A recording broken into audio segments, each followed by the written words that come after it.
Hare Hare, Hare Rama, Hare Rama, Rama Rama, Hare Hare. Hare Krishna, Krishna Krishna, Hare Hare, Hare Rama, Rama Rama, Hare Hare, Hare Krishna, Krishna Krishna, Hare Hare, Hare Rama, Rama Rama, Hare Hare.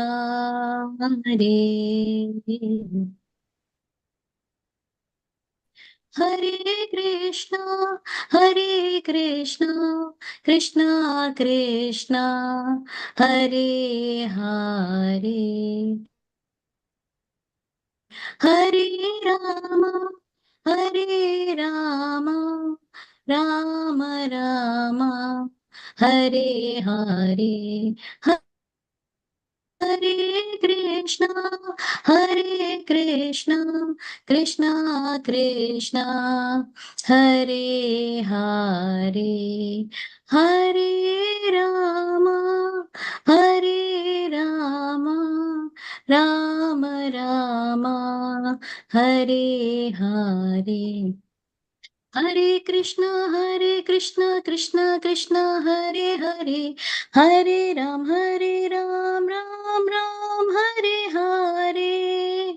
Hare Krishna, Krishna Krishna, Hare Hare, Hare Ram, Ram Ram, Hare Hare.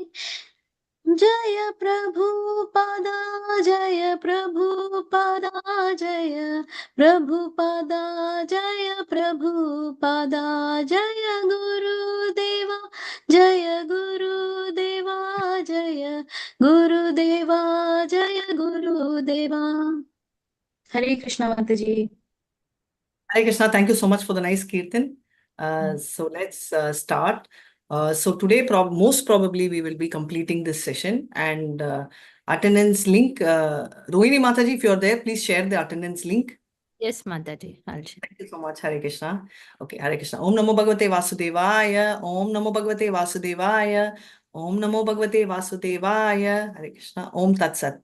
Om Agyanatmura Andasya Jnananjala Chalakaya Chakshurunmilitam Yena Tasmai Shri Guruve Namaha. Shri Chaitanya Manobishtam Stapitam Yena Bhutale Swayam Rupakadamaya Dadati Swapadatikam. He Krishna Karuna Sindhu Deenabandho Jagatpate Gopeshu Gopika Kanta Radha Kanta Namastute Apta Kanchana Gaurangi Radhe Vrindavaneshwari Vishabhanusute Devi Pranamami Hari Priye Vancha Kalpadarubhyascha Kripa Sindhubhya Evacha Patitanan Pavanebhyo Vaishnavebhyo Namo Namaha Nama Om Vishnu Padaya Krishna Prashtaya Bhutale Srimadi Bhakti Vedanta Swaminiti Namine Namaste Saraswati Deve Gauravani Pracharine Nirvishesha Sunyavadi Paschata Desatarine Jai Shri Krishna Chaitanya Prabhu Nityananda Shri Advaita Gadadara Shri Vachadi Gaura Bhakta Vrinda. Hare Krishna, come on everybody join. Hare Krishna, Hare Krishna, Krishna Krishna Krishna, Krishna, Hare Hare, Hare Rama, Rama Hare Rama, Hare Hare. Hare Krishna, Hare Krishna, Krishna Krishna, Hare Hare, Hare Rama, Hare Rama, Rama Rama, Hare Hare. Hare Hare. Hare Krishna, thank you so much. So we will start the 15th chapter. So someone tell me the name of the chapter. So it's like, this is like at the end of the chapter, I'm asking what is the relationship in Ramayana. There's a proverb which is commonly used in South India, where at the end they ask what is the relationship between Lord Rama and Sita. Like that fair end, the last part of the chapter, I am asking you the name of the chapter. What is the name? Pandavas retired timely. timely. Yes, very nice. Thank you so much. So what did we actually see through all these days? What were we talking about?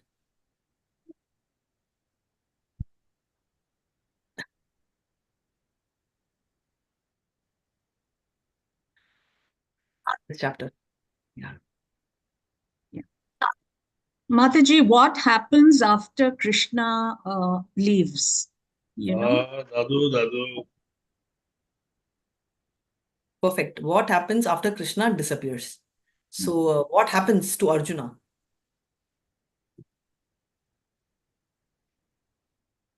No, what happens to all what the Pandavas decided to do at the end of it. So I'm asking the first 4 verses, which starts off with what happens to Arjuna. Okay.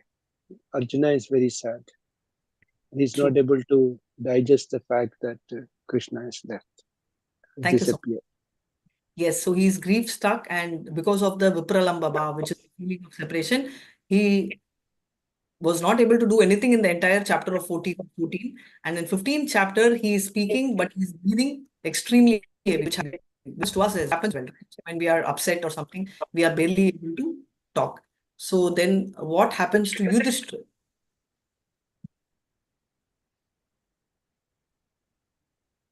Arjuna is also remembering what Krishna has done for him, and during the presence of Krishna, like how he was able to do like wonderful tasks, which appeared as if like Arjuna was doing, but actually Krishna is helping him.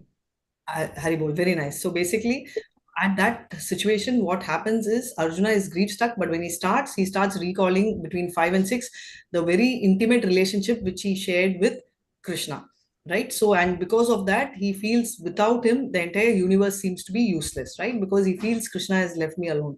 So she very nicely, you told Mataji that he is remembering a lot of incidents. So what was any one incident, or preferably the first incident? What was the incident which Krishna, or one of the incidents which Krishna remembers? Each one of you can tell one incident.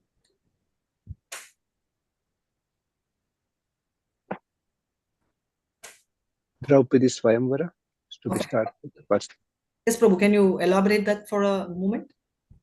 Yeah, in which the Swayamvara was arranged, in which it was to be a fish eye has to be pierced by looking at its image, and it was circulating on the top. Yeah, and Pandavas there had gone as Brahmanas because they were in exile after the Khandava burning of the Lac House. They were in a kind of an exile. So they went there to participate. And there he remembers that anyone could have done it, but he only could do it because of the grace of Krishna. That is how it was put it in short. Thank you so much, Prabhu. Yeah. So basically, after that, also very nicely, Draupadi manages to get around by taking the help from her brother Drupada, son Drishtadyumna, that very clearly that she will marry somebody who is a Kshatriya or above that, right? So that is, we already saw this as the Adama and Uttama marriage. The girl marrying somebody equal or above their social order is called the Uttama marriage. So she, through her brother, says this because very clearly her father knows that only Arjuna and Karna will be able to win this kind of a Swayamvar.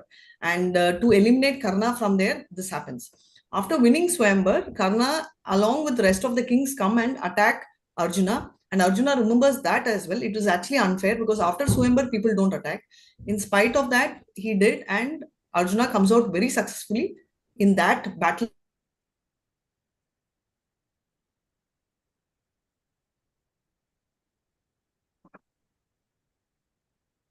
as well. What are the other? You were in between for a while, not audible. Oh, I'm so sorry. Now you're okay. Oh, you're, now you're okay. Now you're okay. So I was just saying quickly that he remembered everything. Normally, after winning the Swayamvar, nobody should attack. There are 2 types of wedding. One is the Uttama wedding and the Adama wedding. Uttama wedding is wherein the girl marries someone equal or above her social order. So she, with the help of her, because the father had arranged the entire Swayamvar with the entire, with the, with the challenge, what he just explained, Prabhu had explained, was mainly because he knew only Karna or Arjuna will be able to win. And he wanted Arjuna to be his son-in-law. And Karna, to eliminate Karna, she, through her brother, right, through Drishtadyumna, clearly says that this is not, she would like to have an Uttama wedding, which means that she will marry a Kshatriya or above Kshatriya. And Arjuna has come himself, he's come as a disguised person, right, as a Brahmana. So obviously he gets qualified. After this Swayamvar, the topic should be over. But however, it doesn't end. Karna and some of the other rivals go and attack Arjuna. But Arjuna fights there and turns out to be successful. And he says that this success and getting Draupadi's hand, all this he feels it's all because of Krishna. So somebody with the next incident.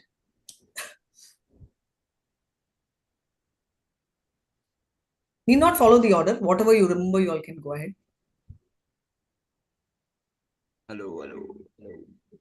Hare Krishna, I can hear you.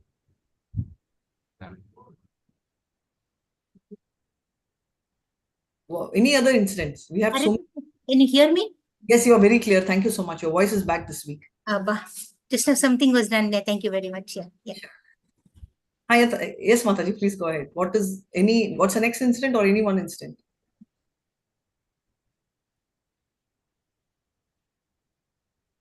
Can you all hear me?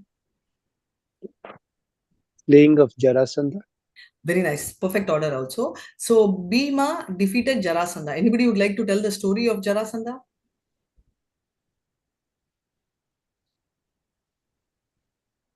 Jarasandha was born by the union of two parts, actually. He was born.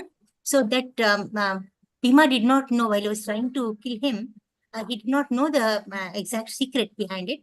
And Lord told him, he actually told him what exactly the situation was, and he asked him to hit at the right place to split into two parts and throw into opposite directions so that they wouldn't rejoin to form Yes. Jarasandha. Yes. So Krishna signaled it with the help of a twig.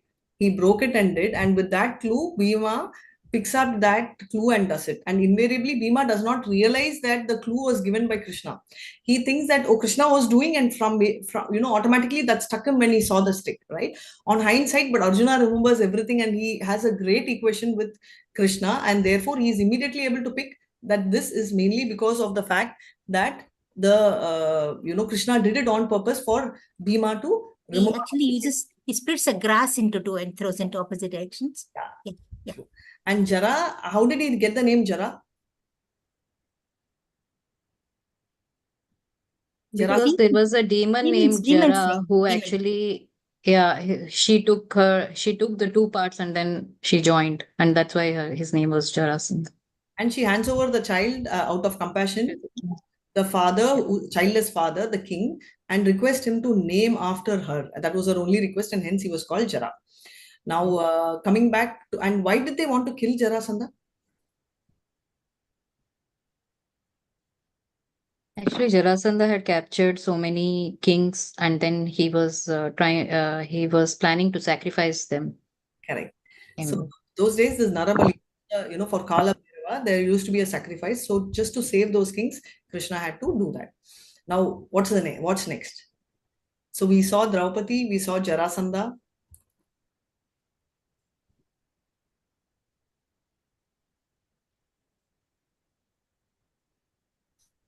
Only two? No. In the Kurukshetra Yuddha Pandava forest, Arjuna was able to kill all the, he was able to conquer all the demigods, and then Mayadana was saved from there, and then Mayadana actually built the famous architecture of that Indraprastha. Correct.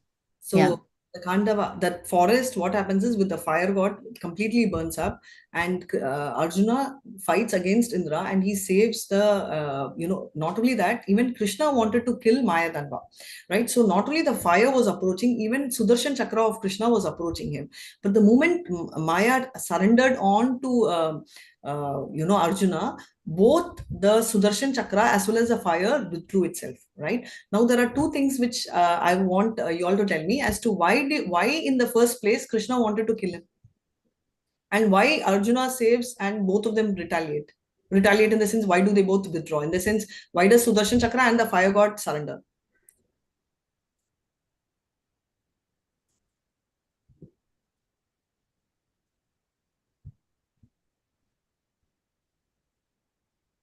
The fire god and Sudarshana surrendered because Arjuna was a great devotee. Correct. And Lord is more merciful to the requests of the devotees. Very nice. So these are the things. Thank you so much, Mataji. So basically, Lord is more merciful to the request of the devotees, and therefore both of them surrendered, and the devotee is more merciful than the Lord. So anyone who surrenders to the Dasa, Dasanu Dasa, right? Even in Chaitanya Charitamrita, there is a shloka, right? Chaitanyara Dasamuni, Chaitanyara Dasa, Chaitanyara Dasamuni Dasa, Dasera Dasa. So basically, Chaitanya. So he says that you have to be the servant of the servant of the servant of the devotee, right? And therefore, Arjuna is a very strong, staunch devotee of Krishna. So the promise made by Arjuna is taken by Lord. Lord wanted to also kill Maya because Maya Danva is actually a demon, right? And today also we have a lot of them like who create nuclear weapon and all that. They are permanently causing disturbance to the society. However, after Arjuna had committed, Krishna wanted to honor his words. Also, Maya Danva wanted to reciprocate something to Arjuna, but Arjuna refused to accept that in reciprocation, and he requests. But however, Krishna tells him to build a house, right? So we all know the story after that, and that to Yudhishthira, and seeing the beautiful palace built, what happens is rest of the kings literally come and surrender and start paying whatever is required. So the popularity becomes higher.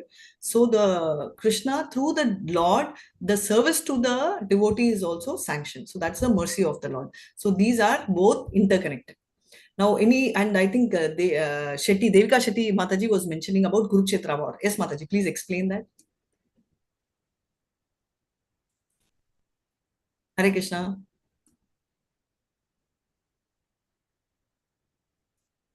I'm not able to hear you all.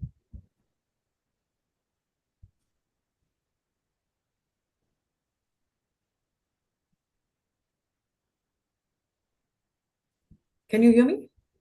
Yeah. Mataji, we can hear. Devika Shetty Mataji is muted. Okay, no problem. So anybody else, any other point would like to highlight? Yeah, slaying of all the kings of sons of Dhritarashtra. Yeah, Exactly. so that's hair could be tied back. Yes, very nice. So the insult that is killed all those who offended Draupadi, all those who pulled the hair of Draupadi. He made sure that all those who are a part of that lineage, their respective wives' hairs were actually removed, which means that they all became widows, because Krishna can tolerate anything against himself, but he can never tolerate an insult for Draupadi. But the sari which came to Draupadi is Krishna himself. It's not that Krishna gave the sari, but Krishna himself became the sari and saved Draupadi. How else? And what else Arjuna remembers? Hare Krishna Mataji, can you hear me now? Yeah, I can hear you now. I have some network issue. Arjuna also helped to recover the cows in the Virata. No? Yes. And what is the name of the demon he killed?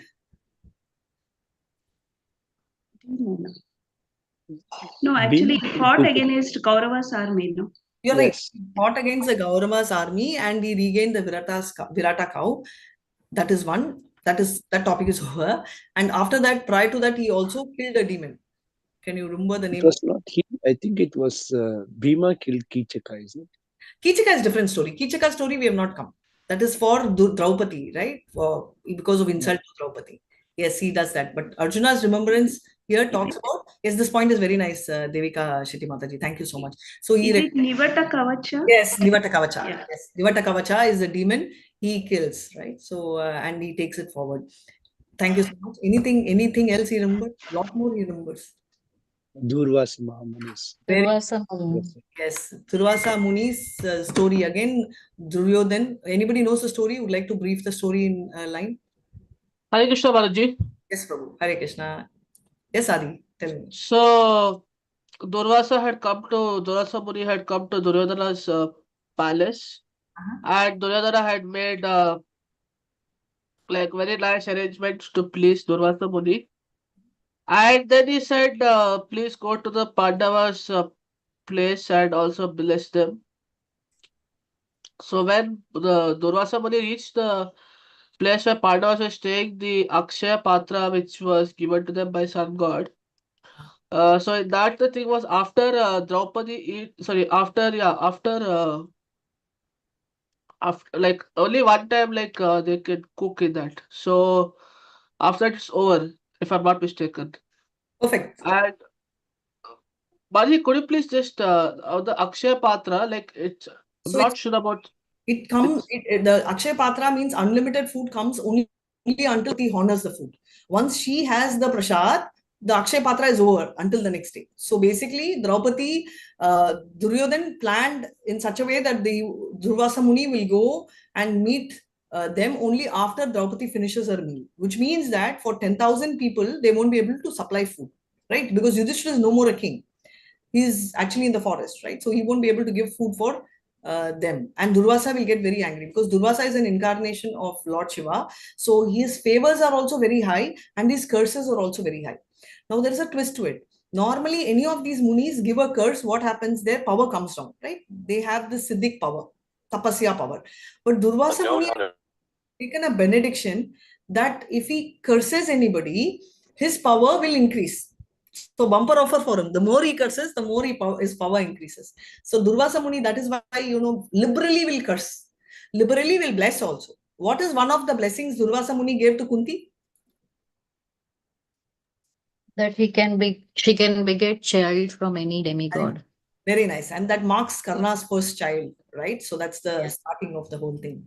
And also, I think Devika Mataji mentioned about demigods, right? He astonished demigods. So who are the demigods he had astonished? That is Arjuna. Sorry, Mataji, can you repeat your question? You had, anybody can answer. Somebody had mentioned, Arjuna really impressed a lot of demigods, right? Who are all? Shiva is one, Indra, correct. And he won Agni. Indra. Correct. Agni, with Agni, he got the Gandiva bow, and also Bhima got his club with the help of Agni. And next, Indra, yes. Nobody can go in the same body to Indralok, right? Indralok is Swargalok. But Arjuna, with the same body, is able to go. And he sits in a seat which is as elevated, if not more, to that of Indra. He gets so much of respect and he learns a lot of things from there. And also, the biggest benefit is the Devatas themselves seek the help of Arjuna because of his Gandiva bow. All of this would have not been possible without Krishna. So coming back to Kurukshetra war, what happens in Kurukshetra war, which Arjuna felt was very astonishing? See, there are many warriors like Bhishma, Karna, and other Drona and all. None of them could defeat Arjuna in the Kurukshetra war. Correct. Because of his mercy of Lord. Not only defeat, they could not even pluck a hair of him, right? So as powerful as that. Yes, thank you so much, Mataji. Anything else? Any other point? Also, the concept of borewell today, we go and dig the borewell was there those days, and Arjuna could just do it with a single arrow. So the Kurukshetra war is a very tedious war which starts from morning, sunrise to sunset, right? So literally so many hours, 10 to 12 hours of fighting, people become very thirsty. So will the horses. So Arjuna had to get down to actually make a bore to get water from the Bulok, that is from not Bulok, from Bhumi, right? And he could quench the thirst of the horses. In fact, many people will die in the battle because of thirst, and especially as the death is nearing, what happens is, they feel even more thirsty. But when Arjuna got down to do this, none of the enemies even noticed him. Otherwise, the war was never fought dharmically, at least not from Duryodhan's side. Therefore, Arjuna was not even spotted when he did this. So this was all because of the mercy of Krishna. So that is what he's saying. So now coming back to the other point, what was the relationship which was shared by Arjuna to Krishna? So what was their relationship? What kind of relationship did they share? It's a fraternal relationship. Correct. One is fraternal. What else? Friendship. Friendship, correct. Devotion. Devotion, nice. related also, familial relation. Yes, family relationship also he got. How did he get it? Get the He family? got him married to his sister Subhadra. Yes, he got him married to the sister Subhadra and also Kunti is his aunt. aunt, right? Right. So he was already yes. Become his disciple ultimately. And also, what else he did besides all this? He was also a charioteer. The main thing. Right? Yeah, the most important thing is he turns out to be a charioteer. So this is the most important part of the entire stuff, right? So there is this concept in Hindi. In English, we have only friend, right? But in Hindi, they have what's called Sakyam, Sakya, Maitreyi, and Sukridam. So when you say Sakyam, it means mutual affection. Both of them share a mutual affection. When you say Maitreyi, it means that Sakya, which means mutual affection with the Dasya Bhav. Right, so the person exhibits a dasya bhav, and when you say Sukridam, he is not just a well-wisher, but he also has the sakya with the vatsalya bhav. Right, so the combination of sakya, mutual, so basically mutual affection, benefactor, as well as well-wisher. All three. For in English, we have only one word, friend, right? Whether he's an acquaintance or whether he's a very deep friend. This is there in Bhagavad Gita also in the 6th chapter. I don't remember the sloka, but it comes in the 6th chapter. So very clearly, sakya means just friends. And if you're talking about Maitri, it means friendship with the Dasya Bhav. And if you're talking about Surn, very clearly it's friendship with the Vatsalya Bhav. So he has all combinations of friendship, which means that Arjuna completely cream of everything he shared. And somebody in that particular level is completely satisfied, 100% happy. And so is Krishna. That is why Krishna actually reciprocates. Now, in that relationship, what happens is there is very frank talk, right? So they talk everything. And so that's why if you see even in Bhagavad Gita, it says very clearly, Tasmat pranamya pranidaya kayam prasadayatva mahamisha mityam piteva putrasya sakeva sakyu priya priyava bhasyeva sodyum. That means you'll be my lover, treat me as a friend, treat me as your son, treat me as a father, and please forgive me for the way I spoke. Like that, Krishna and Arjuna, when they have conversations, they talk, they tease each other. Sometimes he says, aha, as if you're a big Satyavan. Those kind of sarcastic comments he passes, but Krishna never even misunderstands even in one single instant. So Arjuna is remembering all of that and he's taken back. Now, with all the successes which was there till Krishna was with him, what failure did Arjuna face the moment Krishna disappeared? All his powers were withdrawn. Exactly. So all his powers were withdrawn. And why? Because Lord was not there. Lord was not there. Because his mission was accomplished. Yes, Lord was not there. His mission was accomplished, and the powers are given for accomplishment of a particular vision. Once the Kurukshetra war of removing adharma and getting the dharmic side, right? So that's the purpose of Krishna coming in, right? Paritranaya sadhunam vinashaya dushkritam dharma samstapanartaya sambhavami yuge yuge. Once the dharma is set by having Yudhishthira as the king, the Gandiva is nothing is required for him to reach what is called the spiritual world. So to go back to Godhead, Arjuna did not require any of these powers, so he withdrew it. So how did Arjuna come to know his powers were withdrawn? He was defeated by infidel cowherd men. Absolutely. He was defeated by infidel cowherd man. How? How could that happen?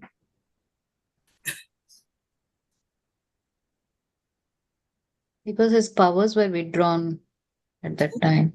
That is true, but how could so doesn't? Yeah. See, they were touching. Lord came in the form of the rogues to save the wives of Krishna, who were widowed now. And of course, otherwise, if they had been touched by the rogues, they would have been vanished immediately. They would not have been able to continue surviving. Correct. So Lord takes the form of the rogues and protects us. Why does he first do that in the first place? What is the need? He doesn't want his wives to be touched by the rogues. That is true. He doesn't want the wives to be cursed by the rogues. But why should a situation prompt for the rogues to touch the wives? I understand that they will get disappeared the moment because they won't be able to tolerate some other Purusha touching them. But the fact is, why should that be envisaged in the first place? Because Arjuna himself is not able to protect them because of Lord's that is true. All the he was Ashtavakra Mani cursed. Thank you. Yeah. Ashtavakra. Please tell me the story of Ashtavakra. Ashtavakra Muni was actually he was curved in 8 joints of his body, and he used to move in a peculiar curved manner. Then these wives of Krishna were initially like daughters of demigods, and they laughed at the Muni, and then Muni got angry, and then he cursed Yes. them. Yeah. Yes. So first they got a benediction that they will get Supreme Personality of Godhead as their husband. The benediction came true. These were the demisons, right? Damsels of heaven. So what happened is, after they mocked, not intentionally, but then when they laughed, the Muni cursed that they will be kidnapped by, the rogues. And then they actually went back and served him. And so he said that even though they are hijacked or kidnapped, they will not have any problem. They will still get back Supreme Personality of Godhead, which is why Krishna comes in the form of them. And that is one reason why Arjuna is not able to do anything. So now, after Krishna disappeared, what happens to Yaduvamsh?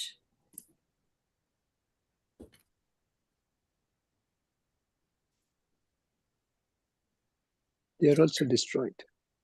They are also destroyed fighting amongst themselves. They quarrel amongst themselves. With a blade of grass. Why? Blade of grass. Yeah, why? Because his mission was complete, and he wanted all his, his entourage to go back to him, back to the Godhead. Yes, so there are two sets of entourages. One is from the from the mean world, which is the spiritual world, the Arjuna Pandavas who went back there. There are others who had to go back to like restoration, right? They have to go back to their original profile, like the demigods and all. And therefore, he wanted them to go back to their position and take back their administrative charge.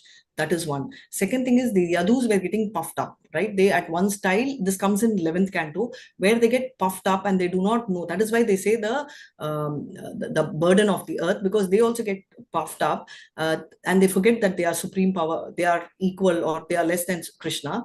And they literally go very up, they are very upset, and they literally are thinking of logarithms with him. They think they are very powerful, and they are very powerful for two reasons. One is they are not from here, they are from Swarg, they are from heavens.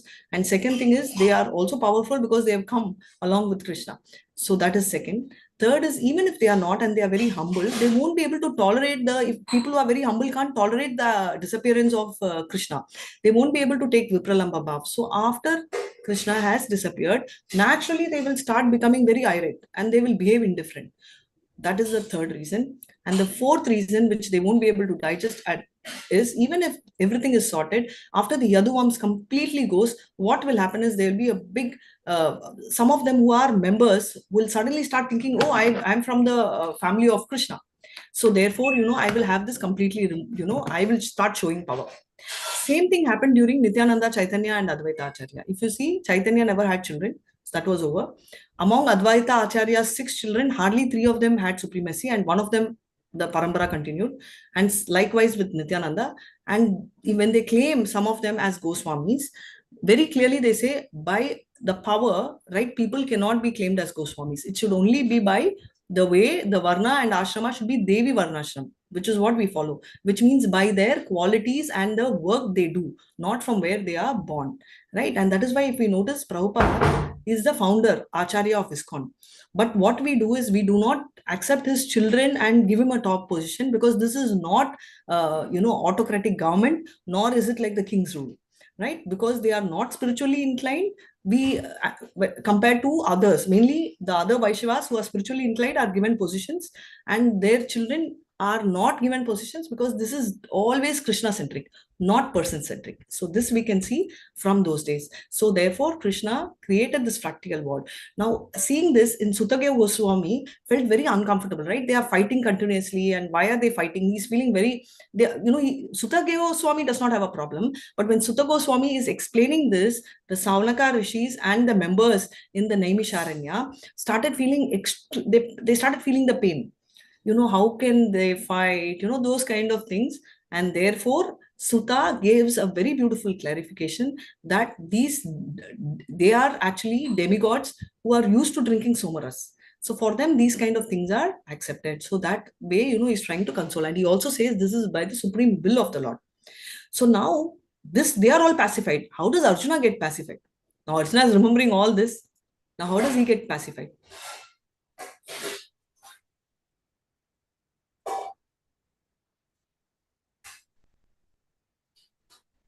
Does he get pacified or he does not get pacified? He accepts everything as God's will and takes it in his stride. True. He accepts it as God's will and takes it to his tribe, but how does he get pacified? There is something which, like when I'm very upset, somebody has to come and console me, right? Now Krishna is disappeared, but something comes to console him. What is that something?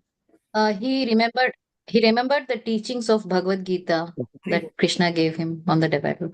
Very nice. So Bhagavad Gita Yeah. teachings pacified him twice. One during Kurukshetra war, which shows that even at the most immense war field, Bhagavad Gita was spoken, which means it's the most important discussion. If in a war field, if it could be spoken, then there can be no time more crucial than that, because I don't think our wars are bigger than their wars. Now, if the situation which Arjuna is going through, we will never be able to understand, because the Vipralamba Bhav, to experience that, first we should see Krishna. We are barely in that relationship. So where will we be able to experience his pain? In spite of his extreme pain, if he is pacified, it means that Bhagavad Gita will be the only solution during our painful days. In fact, Mahatma Gandhi also says that whenever I have a problem, I will immediately open Bhagavad Gita, and that is acted as a mother and a solver for me.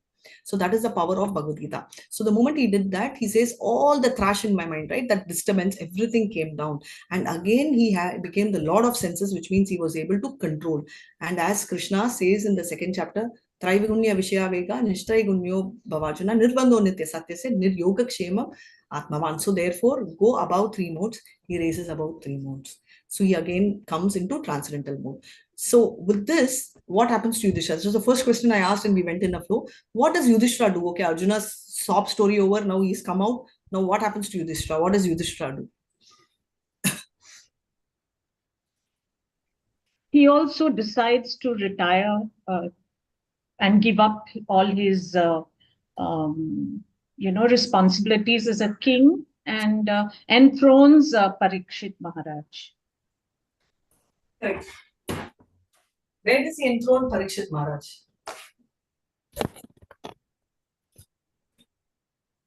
You're right. Answer is right. Where does he enthrone? Indraprastha? Yeah. So in Hastinapur, Hastinapur. he enthrones him because he was perfectly trained. And people of those days never had Adi Atmika, Adi Baudika, Adi Devika. There were sufficient grains and everything was successful.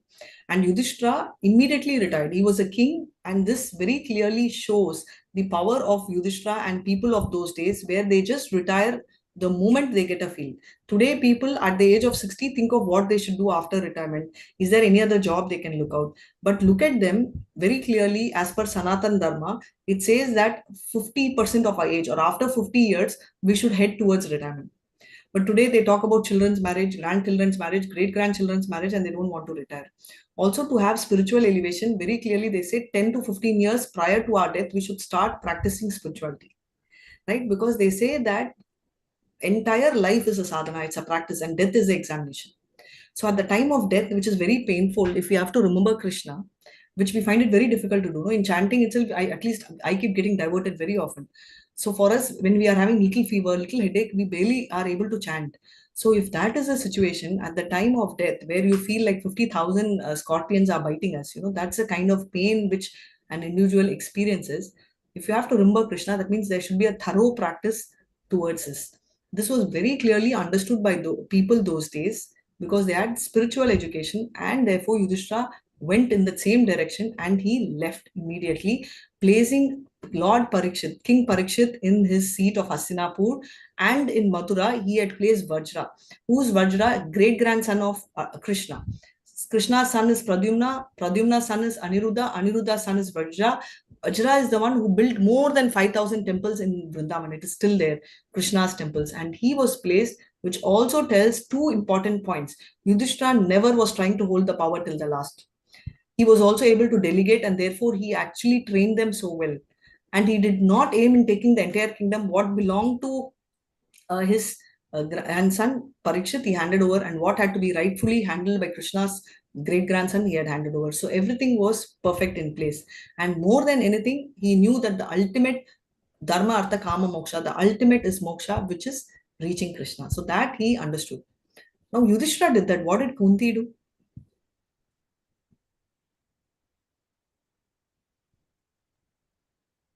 He also followed. desired to follow the same Yes. path. Kunti also engages in bhakti and follows the same path. So everything is renounced. So what does he do? Is he heads towards north, following the forefathers. Analogy given are very clearly a thorn pricked by a thorn. So basically there is a saying that a thorn can be removed by the thorn. Lord reciprocates equally to demons and devotees. But the difference is that obviously is partial to the devotees, because there is a very clear sloka in Bhagavad Gita. Ye edam mam prapadyante tam tateva bhajamiham manavartmanu vartante manusyam partha sarvashah. However you do is how Krishna will reciprocate. Krishna does not tell the demons you should not become a sura, right? He doesn't tell you should not become a devotee. There's no such condition.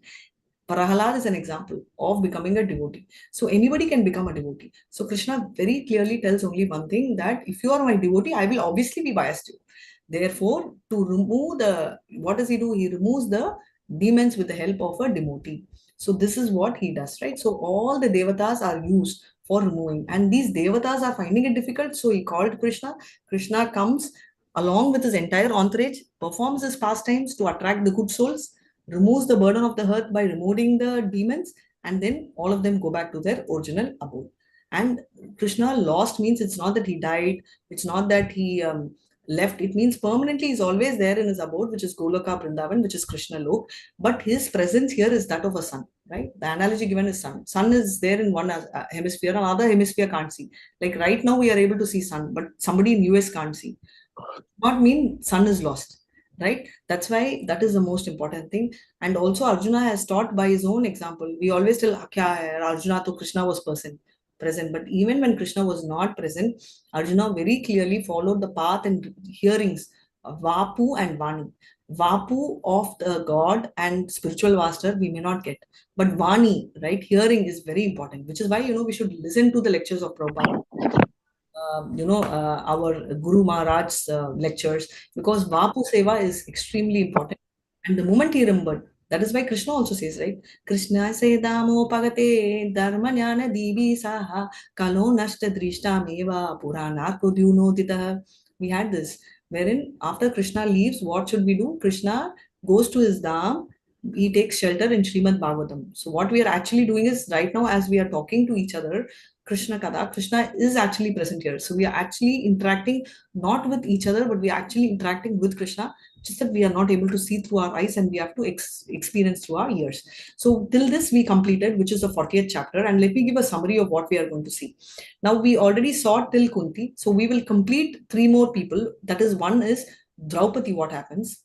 Brothers of Pandavas, rest of the Pandavas, what happens to them? What happens to Subhadra, and what happens to Bhadra? These are the 4 set of people whom we will be seeing today. So please somebody can share the screen, and we will start reading from the 41st verse. Can anyone share the screen?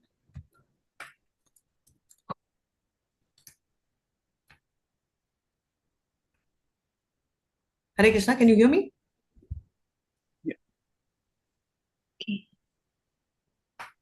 Nobody can share the screen? It is disabled, Mataji, because your... Prabhu, raise your hand. Please raise your hand. I'll make you the host. You can, okay, I'll make you the host. You'll be able to share. Yes, Prabhu, now you can share. Thank you so much, Prabhu. Hare Krishna.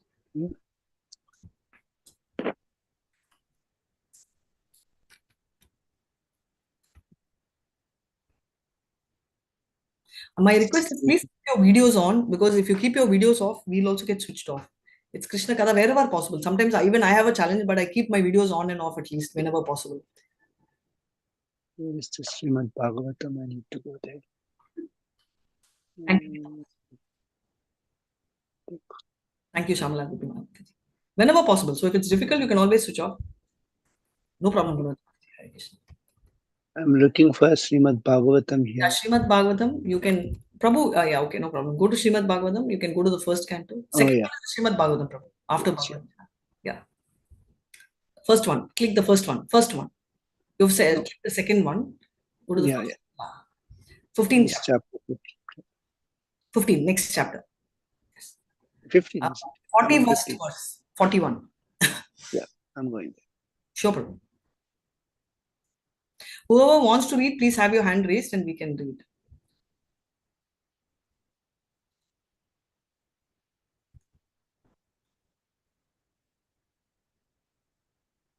No problem. Whoever wants to and whoever can read, please read. Okay, I'll start. Meanwhile, people can decide who wants to read. Hare Krishna. It's small. Okay, yes, Gita Mataji, please go ahead. Hare Krishna. Vancham juhava manasi. Vacham juhava manasi. Tat prana itare chantam. Tat prana itare chatam. Mritya apanam satsargam. Mritya apanam satsargam. Tam panchatve hai ajohavi. Tam panchatve ajohavi. Yes, Mataji, translation. Translation. Then he amalgamated all the sense organs into the mind, then the mind into life, life into breathing, his total existence into the embodiment of the life elements, and his body into death. Then, as a pure self, he becomes free from the material conception of life. Purport, Mataji? Yeah, please go ahead and read the purport also. Hare Krishna. Maharaja Yudhishthira, like his brother Arjuna, began to concentrate and gradually become freed from all material bondage. First, he concentrated all the actions of the senses and amalgamated them into the mind. Or in other words, he turned his mind toward the transcendental service of the Lord. He prayed that since all material activities are performed by the mind in terms of actions and reactions of the material senses, and since he was going back to Godhead, the mind would wind up its material activities and be turned towards the transcendental service to the Lord. There was no longer a need for material activities. Actually, the activities of the mind cannot be stopped, for they are the reflection of the eternal soul. But the quality of the activities can be changed from matter to the transcendental service of the Lord. The material color of the mind is changed when one washes it from contaminations of life, breathing, and thereby frees it from the contamination of repeated births and deaths, and situates it in pure spiritual life. All is manifested by the temporary embodiment of the material body, which is a production of the mind at the time of death. And if the mind is purified by practice of transcendental loving service to the Lord and is constantly engaged in the service of the lotus feet of the Lord, there is no more chance of the mind's producing another material body after death. It will be freed from absorption in material contamination. The pure soul will be able to return home back to Godhead. Hare Krishna. Thank you so much, Gita Mataji. Don't get too much into the technicalities. I will tell you what, when I tell from A to Z, it's very easy, right? All of us can tell A, B, C, D, F, G, H till Z. Now, if I tell in reverse Z, Y, X, that we will fumble in spite of knowing it. This is exactly that, the ulta of A, B, C, D. So let's go back to the original story of how we all got created, right? So we have the first story starting from Krishna. His first expansion is Balram. Balram expands into four expansions. What are that? Which are the... Shana, Pradyumna, Sankarshana, Pradyumna, Aniruddha, Vasudeva. Yes, this is the first quadruple, and this particular Sankarshana is called the Mula Sankarshana. Now again, Mula Sankarshana enters, this is all in Goloka, and Mula Sankarshana enters Vaikuntha as Narayan, and again expands into what? Four more, second quadruple. Second, same repetition. Sankarshana, Aniruddha, Pradyumna, and Vasudeva. Yes, and this Sankarshana is called? Adi Sankarshana. Maha Sankarshana. Mahashankarshana. Second one is called Maha. The first one is Mula. Now this Maha Sankarshana comes into the causal ocean, right? Karana ocean. And he is called as what? Purusha avatars, right? So what are the three Purusha avatars? Vishnu. right? So what happens is Karano Dakasai Vishnu is actually sleeping or lying in Sayana posture in Karano Dakasai ocean. That is the causal ocean, right? So this we know. He forms multiple universes. Each ball, he enters as Garbo Dakasai Vishnu. Now, inside each person, he enters as Shiro Dakasai Vishnu. We know this, right? So now the process from Karano Dakasai Vishnu entering each universe we will take. So what happens is Pradhana. Pradhana is like your mixture. So I will tell the South Indian language. So you want to make rasam. How do you make rasam? I'm giving you in one plastic cover all the ingredients for rasam and I'm just giving it to you. That is Pradhana, right? It is in unmanifested stage. You have no idea what is to be done. It's just given to you. Now what happens is Mahatattva is the next layer, which has 7 coverings, which we see as the ball. So every universe actually has the 7 coverings, right? Which we will discuss that in a while. So these 7 coverings, Mahatattva, all of them are more or less same. When it gets manifested, in each universe, life, prana is given. That is done by Shambhu. So when the life force enters each of them, what happens? Inside the Mahatattva, Garbhodakasai Vishnu enters. Inside the Garbha, our Brahma comes, right? And from Brahma is the original person. So from Brahma, what happens? We have multiple lives. How many lakh species come? How many lakhs of species, varieties we see? 4 lakhs. 84 lakhs. Thank you so much. So 84 lakh species are coming from our universe, right? So these lives, how does it get activated? By Shiro Dakshai Vishnu coming in. So now we saw the one line, which is the Vishnu Tattva line. Now we will see the Jiva Tattva line. So Jiva Tattva originally should have been in spiritual world, right? Because we are not human bodies. We are not human beings. We are spiritual bodies in spiritual beings in human body, right? So there is a misfit. So what happens to us is we are covered by what do you see? What am I covered with? What is this layer which you see? 5 material elements. What are they? Gross. What you see is gross. You can see with your eye, right? So what are they? Bhumi, Apo, Nalo, Vayu, come. Earth, water, fire, air, ether, right? So 5 things you can see. So this is gross, right? So this one body, what will happen is I will die one day. So this is called, right? So every time we will have what is called pranaya, I will die, right? Like 100 years. Let's take in Kali Yuga 100 years. After that, what happens? My gross body goes off. So technically, my soul should go to the Golok because my body is gone, but it does not go to Goloka. Why? Does not go to Vaikunta. Why? It has another layer, no? Subtle. Very nice. So it has another layer called the subtle layer, right? Now the subtle layer is made up of Mind, intelligence, and false ego. Thank you so much. So mind, intelligence, and false ego. Thank you, Madhuri. So these 3 are called subtle. Unless we get rid of the 3, we will not be able to go to Vaikunta. So our showstoppers to Vaikunta or our passport, what do you call the guy who's in charge are these 3 who are sitting inside us, right? So what happens is exactly what is given here. Please stop me if I'm getting very technical, but I'm just trying to explain the same verse in reverse, which we are familiar. So what happens? Our mind, intelligence, false ego are controlled and disturbed and contaminated by our senses. So ideally what we should do and what the yogis do, neti neti, I will not see anything, I will not eat anything, their process. But we follow bhakti. We will not get into I will not see, I will not do. We don't do the monkey concept. I won't speak, I won't hear. So we will see only Krishna. We will speak only Krishna. We will hear only Krishna. Which is what Yudhishthira says, like his brother Arjuna, because Arjuna started smarana, like thinking about Bhagavad Gita. Same way, Arjuna, how he focused on bhakti, Yudhishthira is focusing his mind towards Krishna, which means all his senses are controlled. So what happens? Mind which is plumbling is now gone into activities of Krishna. Logically, controlling mind is not possible because Arjuna says, I can control wind, but I cannot control mind. Where are we? We are nowhere close to Arjuna. Anybody in the class feels that we are better off than Arjuna and we can control mind? At least I can't. No. So therefore, if Arjuna cannot control, we are nowhere close. Therefore, what Yudhishthira does is he completely focuses only on Krishna, which is Bhakti Yoga. Therefore, mind comes under control.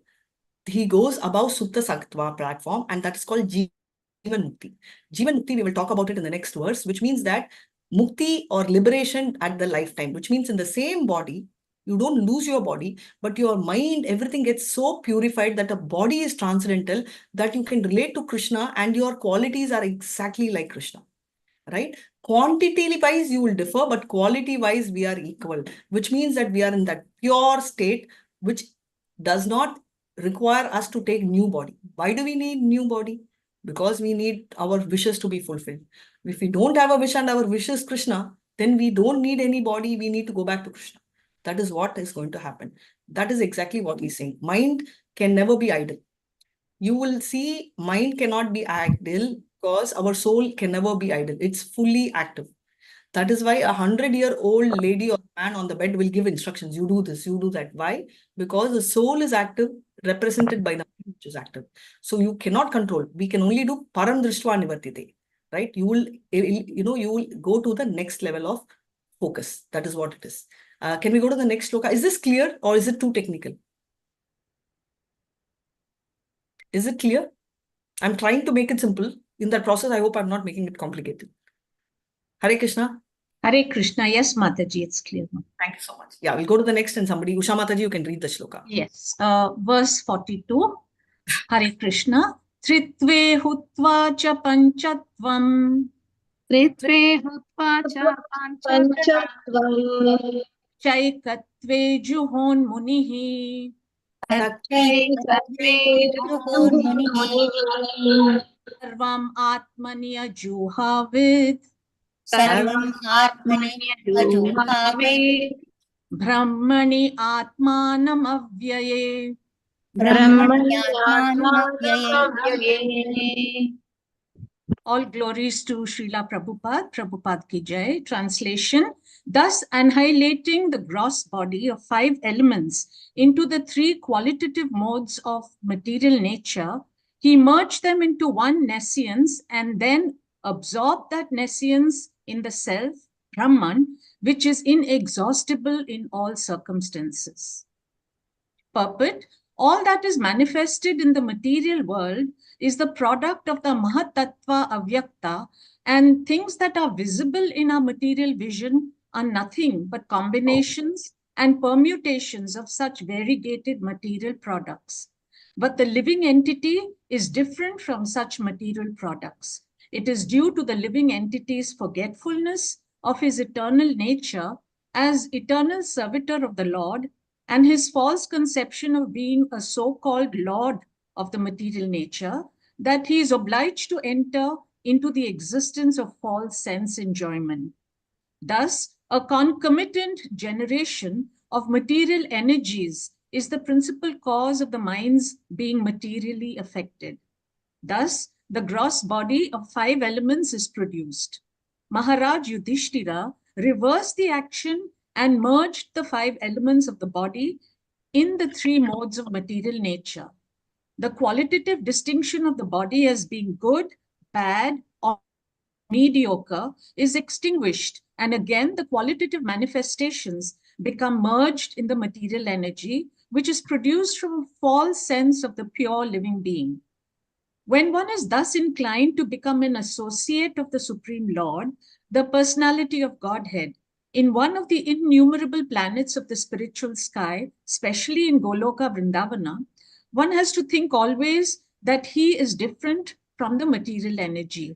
He has nothing to do with it, and he has to realize himself as pure spirit, Brahman, qualitatively equal with the Supreme Brahman or Parmeshwara. Maharaj Yudhishthira, after distributing his kingdom to Parikshit and Vajra, did not think himself emperor of the world or head of the Kuru dynasty. This sense of freedom from material relations, as well as freedom from the material engagement of the gross and subtle encirclement, makes one free to act as the servitor of the Lord, even though one is in the material world. This stage is called the Jivan Mukta stage, or the liberated stage, even in the material world. That is the process of ending material existence. One must not only think that he is Brahman, but must act like Brahman.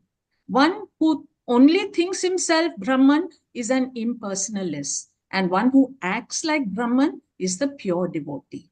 Hare Krishna.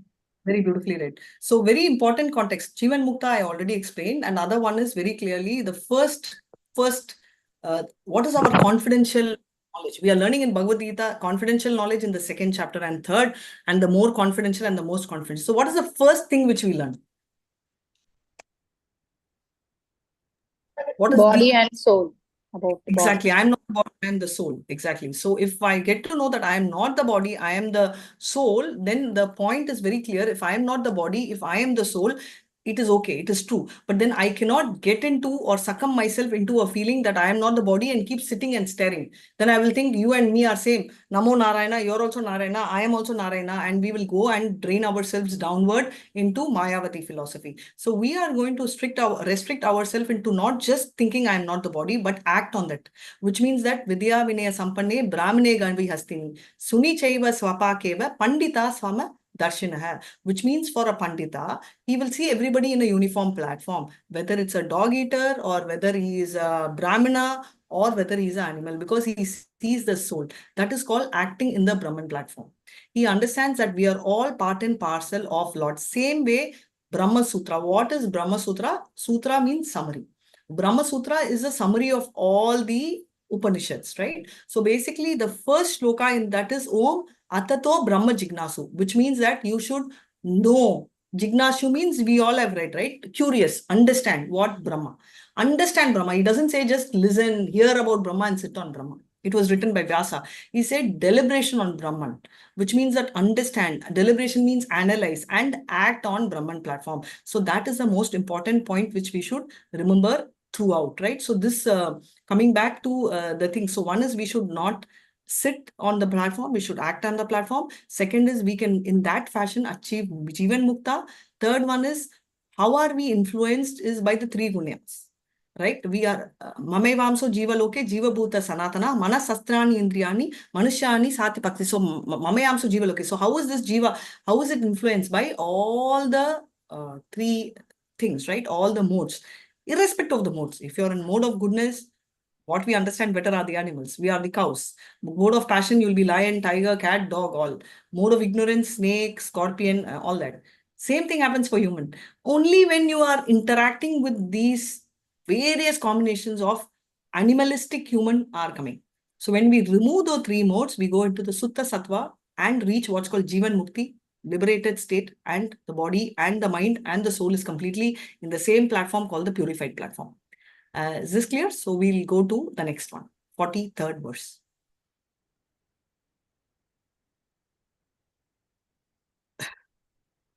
Yeah. Please go ahead and read, whoever.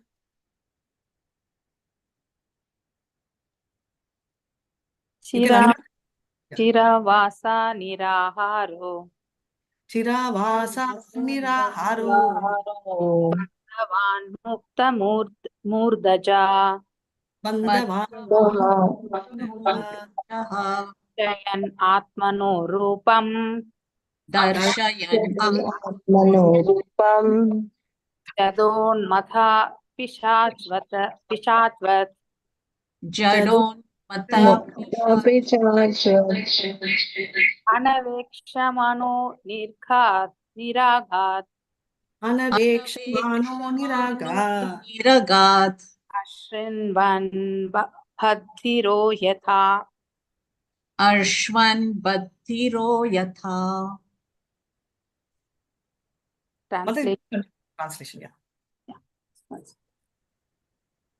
After that, Maharaja Yudhishthira dressed himself in torn clothing, gave up eating all solid foods, voluntarily became dumb, and let his hair hang loose. All this combined to make him look like an urchin or madman with no occupation. He did not depend on his brothers for anything, and just like a deaf man, he heard nothing. Purport. Thus, being freed from all external affairs, he had nothing to do with the imperial life or family prestige, and for all the practical purpose, he posed himself exactly like an inert mad urchin, and he did not speak of material affairs. He had no dependence on his brothers, who had all along been helping him. This stage of complete independence from everything is also called the purified stage of fearlessness. Abhayam. So this is the most important quality required for a Brahmana, because when he goes outside, on a sannyasi, I mean, when he goes out, he will not even worry about anything, right? So we've seen this. Can you give me an example of someone who behaved dumb or like a madman from Bhagavatam? Shukadeva Sukadev, Jadabarada, Rishabhadev, he was also a king, right? The father of Bharat Maharaj. He also behaved like a madman. He just left. So that is why Yudhishthira does not do anything on his own. He very clearly says, as the ancestors did. So he is basically doing as per what the ancestors did. He did not stick to his Guru Vamsha or his family prestige, but he just left everything and went, including his brothers. Because his brothers, if you see, Pandavas itself, they'll tell Panja Pandavas, right? Everywhere they speak. That means they were so united, as if it's like they're all stuck together. But even that, he did not worry. He just gave up everything and he moved on. Next sloka. Mataji, would you like to continue? Because the sloka and the purport is very small in this as well. So, sure. Hare Krishna. Thank you so much. Udicim pravishveshasham Udicim pravishveshasham Gata purva mahatmabhihi Gata purva mahatmabhihi Tridi Brahma param dhyayan Tridi Brahma Param Dhyayan Navartate yato gataha Navartate Yato Gataha. He then started towards the north, treading the path accepted by his forefathers and great men to devote himself completely to the thought of the Supreme Personality of Godhead. And he lived in that way wherever he went. Purport. It is understood from this verse that Maharaja Yudhishthira followed the footsteps of his forefathers and the great devotees of the Lord. We have discussed many times before that the system of Varnashrama Dharma, as it was strictly followed by the inhabitants of the world, specifically by those who inhabited the Aryavrata province of the world, emphasizes the importance of leaving all household connections at the stage of life. The training and education was so important, and thus a respectable person like Maharaj Yudhishthira had to leave all family connection for self-realization and going back to Godhead. No king or respectable gentleman would continue family life till the end, because that was considered suicidal and against the interest of the perfection of human life. In order to be free from all family encumbrances and devotee oneself 100% in the devotional service of Lord Krishna, this system is always recommended for everyone because it is the path of authority. The Lord instructs in Bhagavad Gita 18.62 that one must become a devotee of the Lord at least at the last stage of one's life. A sincere soul of the Lord like Maharaja Yudhishthira must abide by this instruction of the Lord for his own interest. The specific words Brahma Param indicates Lord Sri Krishna. This is corroborated in the Bhagavad Gita 10.13 by Arjuna with reference to the great authorities like Ashita, Devala, Narada, and Vyasa. Thus, Maharaja Yudhishthira, while leaving home for the north, constantly remembered Lord Sri Krishna within himself, following in the footsteps of his forefathers, as well as the great devotees of all times. Hare Krishna. Hare Krishna. So very clearly, they are talking about what what he's talking about. Bharata means because he comes in the dynasty. Thank you so much, ma'am. Very nicely read. So they're talking about you have transcendental peace in the supreme abode, right? So that is what he is talking about. And also what Krishna is telling is in 10th chapter, the moment he sees the Vishwaroop Darshan, Krishna immediately starts praying. Param Brahma Parandama, Pavitram Paramam Bhavan, Purusham Shashvatam Divyam, Adidevam Ajam Vibhum. That is over. Now we will all tell, no, Arjuna is biased. He is very close to him, so he'll behave in that fashion. So he is also supporting, telling not only that, right? Asito devalyo vasos swayam cheva bhavishime. Right? Austam rishe sarve devashi naradarsata asito devalo vyasa swayam cheva bhavishime. That means not only me, Asita, Devala, Narada, Vyasa are also telling that he is great. And not only him, he himself, or Krishna is also telling. So there is one is version, two testament, and third is Krishna's declaration, right? Because of all the holy books, Bhagavad Gita is the only book which says Bhagavan Vacha. Everything else is child of the God, whatever, prophet, son, child, but nothing comes from the Lord by himself. So that is one thing. Also, if we see, a lot of the sub-origins happened from Brahma. Krishna created Brahma, we saw that. And Brahma, if you see Abraham, right, lot of the thing which is seen in Jewish, which is seen in Christianity, which is seen in Islam, all of them, so that concept eventually comes as a subdivision of all of this. And Prabhupada has also mentioned in Signs of Self-Realization that, Krishna comes from the word in Sanskrit, right? There is Greek word, there is something called Krishna, which also means Christ. So both of that, which matches, which means son of God, which is Christ, and Krishna, which is son of God, both are matching, is what is mentioned by Prabhupada in Signs of Self-Realization in that book as well. So coming back, Param, Brahma Param means that talks about Vaikuntha, Goloka, which is the, even many of them use the word Paramapadam in South. Vaikuntha is the language which is used, which means Kund, a place without miseries, right? And Goloka Vrindavan is the highest planet in Vaikuntha. So they are talking about to go there, what we need to do. And Yudhishthira was one classic example. He says that till the last moment, till the last breath, don't fight for life. Includes a lot of people who talk about nationalist. I am like Bharat Mata.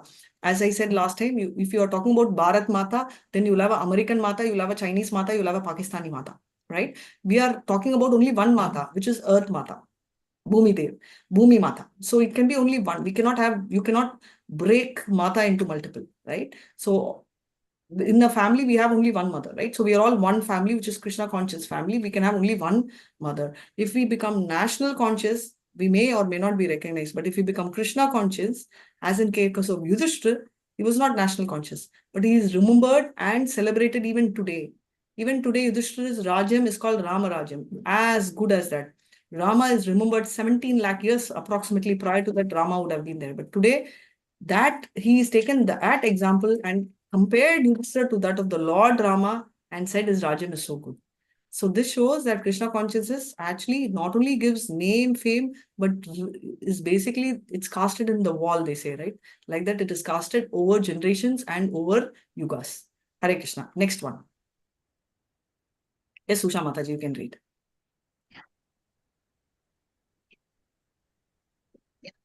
Hare Krishna, verse 45. Sarvetam anur jagmor. Is it 45 or 44? Yeah, 45 is correct. 45. Sarvetam manu nirjagmur. Sarvetam anur nirjagmor. Bhratara krita nischayaha. Prathara krita nischaya. Kalina dharma mitrena. Kalina dharma mitrena. Drishtva sprashta praja bhuvi. Drishtva sprashta praja bhuvi.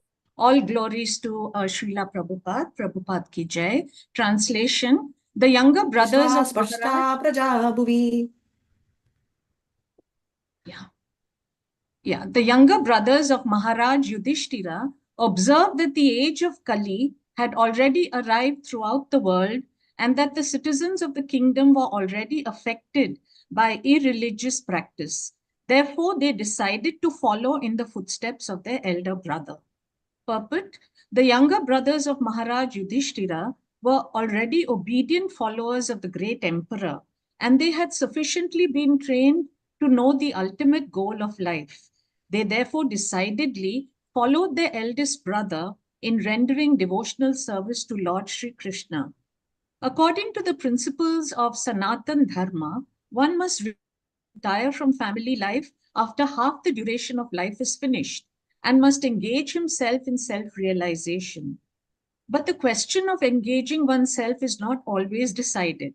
Sometimes retired men are bewildered about how to engage themselves for the last days of life.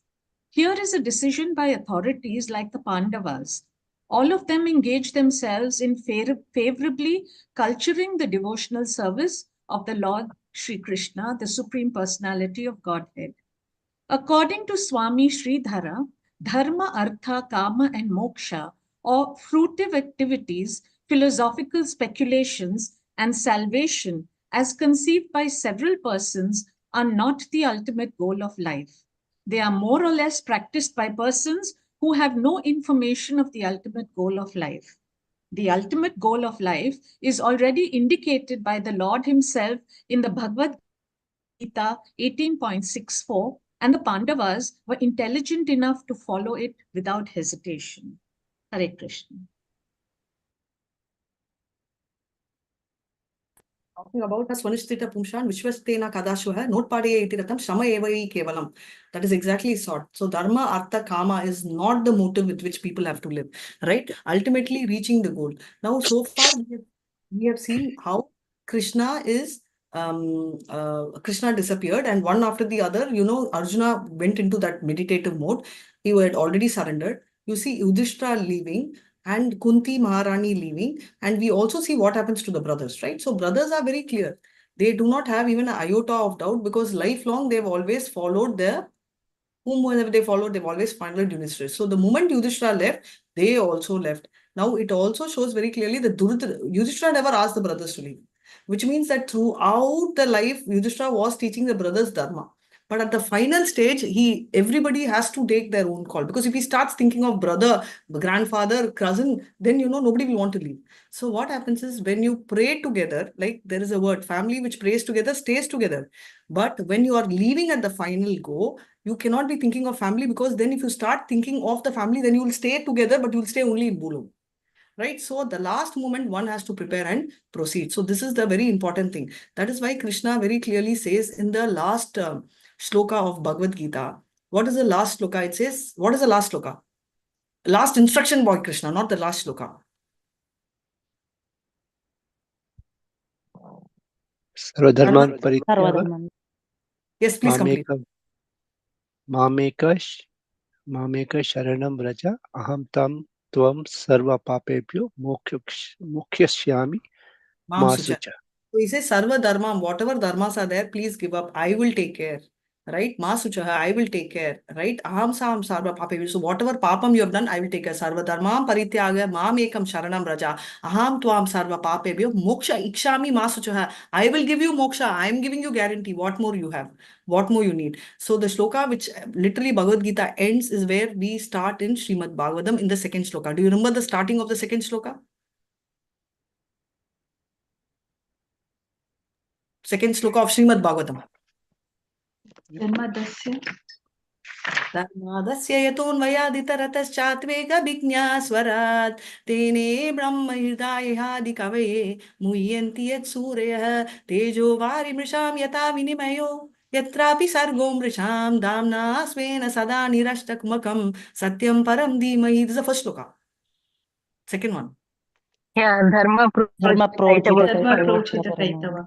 Dharma prochita kaitavotra paramo nirvatsyanam satam vedyam vastavamatra vastu shivadam tapatriyo bhagavadam mahamuni krite vyaparerishvara sayamarudayatra kritivi shushrushabishtat sanat. Dharma prochita kaitavotra paramo. Dharma artha kama moksha, it is killing in the first instance itself. Right? What is it? Trapatrayon Moolanam. All of them, it's uprooting from the root. So very clearly he is telling Dharma, Artha, Kama, Moksha is not the way of life. The way of life to live is spirituality and Krishna consciousness, and that is the ultimate end. So if we have not, that's the ultimate end, and it should be started from the very age of what Prahlad, Parikshit did. Right? All of them saw from the womb. If not, at least towards the fair end we should do. And Prabhupada has been very kind to reiterate, because he says that any book you open, any page you open, you should see this. Right? So though it's Bhagavad Gita and Srimad Bhagavatam is systematic study, but many of us don't do that. So at least for us to, in a glance, the same contents is repeated multiple times. So let's move on to the next sloka. We'll try and see if we can finish this chapter. Hare Krishna. Krishna willing. So we saw brothers also leaving. Who wants to read? Please go ahead and read. Otherwise, Usha Mataji, continue. Whoever wants to read, please raise your hand. Till then, you all can take turns. Yeah, please. Yeah, Hare Krishna. Te sadhu krita sarvartha Sadhu sarvartha ज्ञात्वात्यन्तिकम् आत्मनः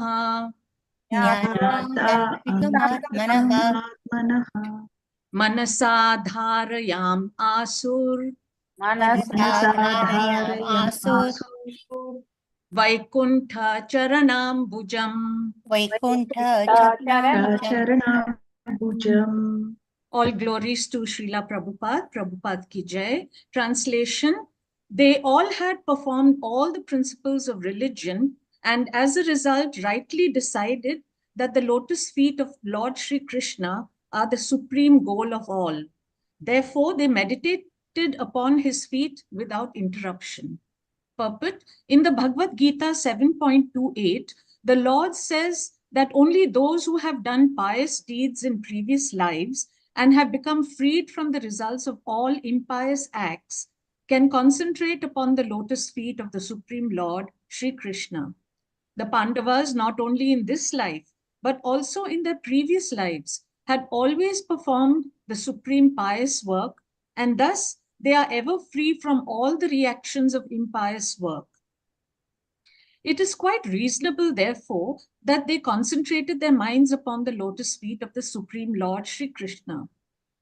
According to Sri Vishwanatha Chakravarti, Dharma, Artha, Kama, and Moksha principles are accepted by persons who are not free from the results of impious action.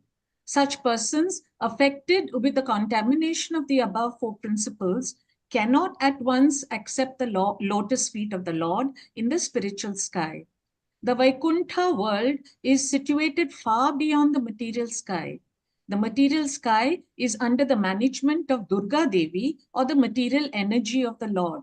But the Vaikuntha world is managed by the personal energy of the Lord. Hare Krishna. Hare Krishna. Thank you so much, Mataji. So very clearly, they are talking about material world, which is by Durga Devi, and spiritual world. So even Brahma Samhita it says, right? Golo kadamni nijadamni kalesha tasya devi mahesha haridami shuteshu teshu te te prabhava nichaya vitascha yena govindamadi purusham tamam bhajami. Golo kadamni nijadamni kalesha tasya devi mahesha lok, that is Shiva lok. Hari Dhamishu Teshte. So Hari Lok is above that. So it is said in Brahma Samhita also. And very clearly it says that Durga Devi is the Maha Maya who's in charge of our world, right? Durga also not only means Lord, but also means jail or fortress. So we are actually caged here for purification so that she will release us and we can go to Vaikuntha and in Goloka. So also 7.28 of Bhagavad Gita says what? Ye cham tvandagata papam jananam punya karmanam te dvanda mogam nirmukta bhajate mam dridavrita. Dridavrita, if you pray after you do a lot of pious activities, condition 1, and you do what should I take? All not only good activity, punyam, you should also do bad activity should be removed, right? Antagata papam, that means antam of all your papam should get ended. Only after that you will be able to enter the Lord's thing. We cannot end our papam, which is why we have to depend on Krishna to end our papam. The reason we do Diksha is also because we request spiritual master who burns all our papas in the fire. So that is the principle of the entire Agni function which we are doing on that particular day. That is why we should be even more careful, right? Because we can't keep taking one more initiation +1, +1, +1 doesn't work. Right? So it's only one chance for us to get our papa burnt, and we have to be extremely careful not to repeat that mistake. And by chance we repeat also, we should really feel for it and try and fix it. So that only then we will be able to enter the Vaikuntha. So initiation does not mean it's an entry pass for Vaikuntha. Initiation means it's just the first step towards entry to Vaikuntha. So the passport is guaranteed by Prabhupada, for which we have to follow the principles, right? Hare Krishna. Yes, we can move on to the next. So they are also talking about how the brothers, so first Yudhishthira, then Kunti Maharani, and then the brothers also go. Who would like to read just last 4 slokas? Anybody would like to read? Hare Krishna. Fast, fast. Yeah, please. Yes, please. Tadhyano driktaya bhaktaya Tadjnanodrikaya bhaktya Vishuddhadishana pare. विशुद्धीशना परे Tasmin narayana pade. Tasmin Narayana Pade. Narayan पदे Ekantamataya matayo gatim. एकामतया गति Avapurdhuravapam te. Avapurdhuravapam वन्दे Sarvirvishayatmabihi. सद्भिर्विषयात्मभिः Yuta kalmashastanam. विदुषाकर्मशास्तानम् Jenatmanaivahi. Virajena जेतात्मनैव हि Translation. Thus, by pure consciousness, due to constant devotional remembrance, they attain the spiritual sky, which is ruled over by the Supreme Narayana, Lord Krishna. This is attained only by those who meditate upon the one Supreme Lord without deviation. This abode of Lord Sri Krishna, known as Goloka Vrindavana, cannot be attained by persons who are observed in material conception of life. But the Pandavas, being completely washed of all material contamination, attained that abode in their very same bodies. Purport. According to Srila Jiva Goswami, a person freed from the three modes of material qualities, namely goodness, passion, and ignorance, and situated in transcendence, it can reach the highest perfection of life without change of body. Srila Sanatana Goswami, in his Haribhakti Vilasa, says that a person, whatever he may be, can attain the perfection of twice born Brahmana by undergoing the spiritual disciplinary actions under the guidance of a bona fide spiritual master, exactly as a chemist can turn gunmetal into gold by chemical manipulation. It is therefore the actual guidance that matters in the process of becoming a Brahmana, even without change of body, or in going back to Godhead without change of body. Srila Jiva Goswami remarks that the word high used in this connection positively affirms this truth, and there is no doubt about this factual position. The Bhagavad Gita 14.26 also affirms this statement of Srila Jiva Goswami when the Lord says that anyone who executes the devotional service systematically without deviation can attain the perfection of Brahman by surpassing the contamination of the three modes of material nature. And when the Brahman perfection is still more advanced by the self-same execution of devotional service, there is no doubt at all that one can attain the supreme spiritual planet, Goloka Vrindavana, without change of body, as we have already discussed in connection with the Lord's returning to his abode without a change of body. Hare Krishna. Hare Krishna, very nice. Mam chayo vibacharena bhakti yogena sevana sagunan samatitani brahma bhuyaya kalpate. So basically what happens is we focus on Krishna, we become pure. Krishna did not change his body, right? So Krishna's form, body are not different. We've said this, we've seen this in multiple places. Isha Upanishad also says this, right? Sparyaga shukramakaram avranam yashna vitam suttam apapavitam kavi manishi pari swayambhu yata tatrato artha vyadata shashvatibhya samabhya.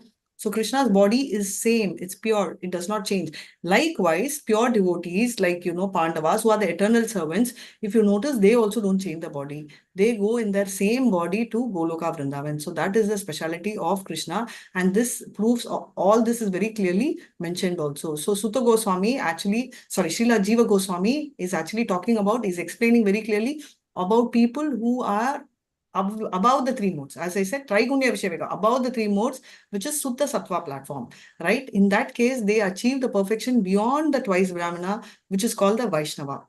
We also read, right? The first stage, we call him Vipra, right? Then, you make him a Brahmana, and then the next level becomes the ultimate Brahmana, who is the highest level, who is a Vaishnava, who is Krishna conscious.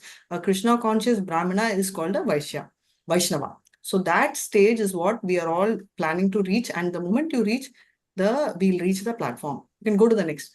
Hare Krishna. Thank you so much, ma'am. Now, what is special? One thing is when you pray a demigod, whoever it is, it could be Indra, Chandra, Muruga, Varuna, whomever, they will give you a lot of benediction, but nobody will make you equal to them, right? Whereas if you see Krishna, he is so nice that if you see even Vaikunta when you enter, you become equal to them, right? You take a Sarupya Mukti. That means you are even looking at exactly like them. Samipya, Sarishya, all of them, you get the opulence of the Lord. You become a companion of the Lord. You look like the Lord. He treats you equal. That is what the previous verse also says, where he is actually taken you in power or equal. Now, this particular shloka, please, yeah, many of them have raised hand. I'm so nice. Yeah. Yes, Devi. Hare Krishna Mataji. Next shloka, Guna, and then last shloka, Priya Mataji can conclude. Yeah, now this shloka talks about Vidura. You remember, long ago, there's one character called Vidura, we have forgotten. So we are opening our eyes on that.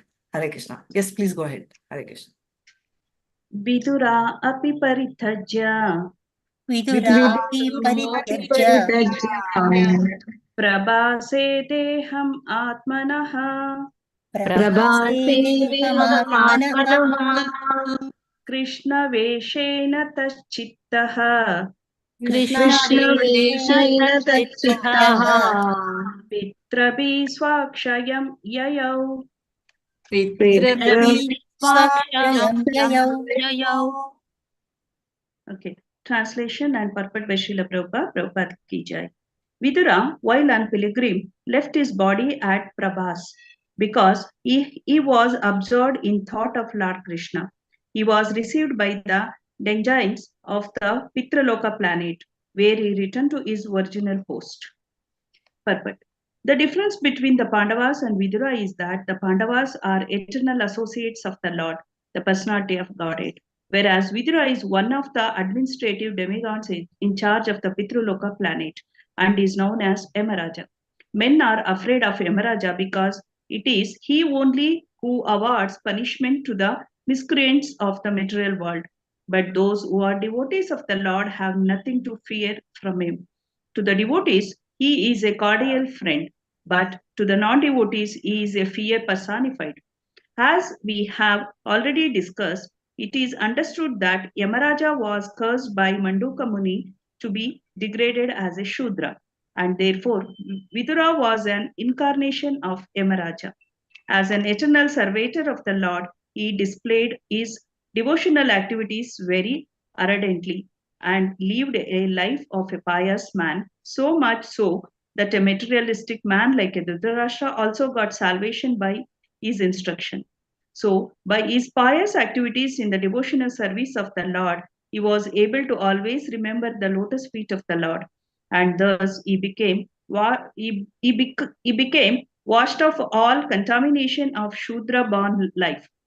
At the end, he was again received by the denizens of Pitraloka and posted in his original position. The demigods are also associates of the Lord without personal touch, whereas the direct associates of the Lord are in constant personal touch with him. The Lord and his personal associates incarnate in many universes without cessation.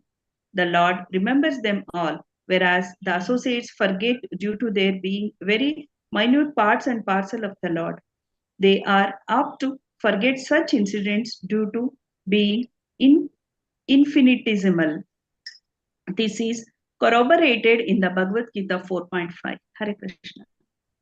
Hare Krishna. So very clear. What happens is we are talking about two set of people who are eternal. So the Lord's eternal servants receive what's called the Samipya, which means they are all to the Lord.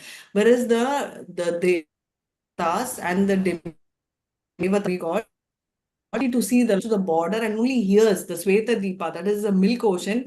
He petitions to Shirodakashai Vishnu, so they can hear. Now, so that's the difference. Doesn't mean that Vidura is any less. Vidura is Yaval Mahajans, right? Swayambhu Narada Shambhu Kumaro Kumaro.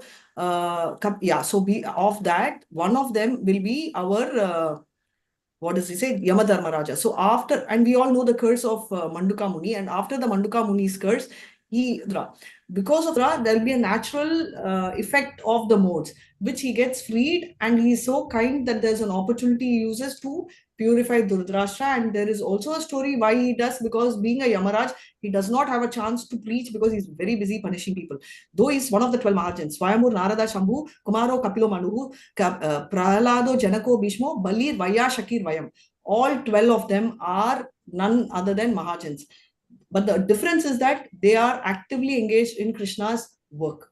So once Krishna delegates work, the devotees do not care whether they have to enjoy with him, away from him, further away. They just do. Less like in case of Rama, Lakshmana was with him, whereas Bharat was away from him. Same way, if you see in Chaitanya Charitamrita also, Nityananda Prabhu towards the last or towards the end, he had to go to Bengal and do other services. So, and including Hanuman, right? Hanuman never even went to Ayodhya, even though he is the number one and the only qualified person, because he says that he would like to stay here, and where Ram is, he would like to associate. So there are a lot of stories where the devotees can also be very elevated, but that doesn't mean that they would continue to stay with the Lord. Eternal associates stay with the Lord, more blessed to do hand-to-hand service, but the rest of them also are equally blessed to work with the Lord and fulfill the mission of the Lord. Hare Krishna. Yeah, next one is Guna, you can read. Hare Krishna. Draupadi Chatada Yajna. Draupadi Chatada Yajna. Patinam Anapekshatam. Patinam Anapekshatam. Vasudeve Bhagavati. Vasudeve Bhagavati. He Ekantamati Apatam. Ekantamati Apatam. Translation. Draupadi also saw that her husband, without caring for her, were leaving home. She knew well about Lord Vasudeva, Krishna, the personality of Godhead. Both she and Subhadra became absorbed in thoughts of Krishna and attained the same results as their husband. Purport: all glories to Srila Prabhupada. When flying an aeroplane, one cannot take care of other planes. Everyone has to take care of his own plane. And if there is any danger, no other plane can help another in that condition. Similarly, at the end of life, when one has to go back home, back to Godhead, everyone has to take care of himself without help rendered by another. The help is, however, offered on the ground before flying in space. Similarly, the spiritual master, the father, the mother, the relatives, the husband, and others can all render help during one lifetime. But while crossing the sea, one has to take care of himself and utilize the instructions formally received. Draupadi had 5 husbands, and no one asked Draupadi to come. Draupadi had to take care of herself without waiting for a great husband. And because she was already trained, she at once took concentration upon the lotus feet of Lord Vasudeva, Krishna, the personality of Godhead. The wives also got the same results as their husbands in the same manner. That is to say, without changing their bodies, they reached the destination of Godhead. Srila Vishwanath Chakravarti Thakur suggests that both Draupadi and Subhadra, although her name is not mentioned herewith, got the same results. None of them had to quit the body. Hare Krishna. Hare Krishna.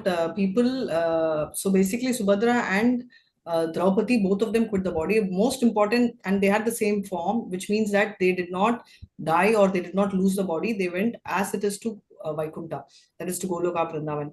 If you notice, one very important thing is Yudhishthira took care of Draupadi throughout, and Yudhishthira is Dharmaraj. Such a Dharmaraj, and when he decided that he had to leave the kingdom, forget about asking his brothers, he never even asked his wife, right? They keep telling Dharma Patni, the duty of the wife lies with the husband. But if you see, he just took a walk, and very clearly the words say, without caring for her. And Draupadi never felt bad. She understood very clearly that that is a stage when everyone has to fly their own aeroplane. As the analogy very beautifully says, once the plane sets off, right, there is nobody who can go and assist. You can't even, you actually technically, if it goes beyond a radar, you can't even do remote monitoring. So therefore, as long as it is in the ground, you have a co-pilot, you have a not just you have a ground engineer, you have a team, everybody to guide. But it's so individually, we all have to fly our own plane, which means that individually we have to do our chanting, individually we have to do our sadhanas, individually we have to find a place in Goloka, though collectively we will help each other in Bulok the way we are doing right now to fly individually. Just like your practice, right? We are practicing together, but for the flight will be independent. So which very clearly tells, many people will tell, no, I have this kartav, I can't do this, I can't leave. There is absolutely no such things. And Draupadi actually does not even feel bad. At the same time, Yudhishthira, if it was Adharmic, he would have never done it. So it is very clear that at that stage, when he decides to go into the, go in and think of the absolute, there is none he will think, and he will just take a walk. And historically, we've seen Bharat Maharaj, you've seen Yudhishthira. Obviously, people not to suffer, they have fixed the stuff. But when it comes to personal thing, they've all trained that this is how it should be done. So any doubts you all have? Otherwise, we'll move to the next Laika, and Priya Mataji can go ahead. Yes, Mataji. Yeah. Hare Krishna. Yeah.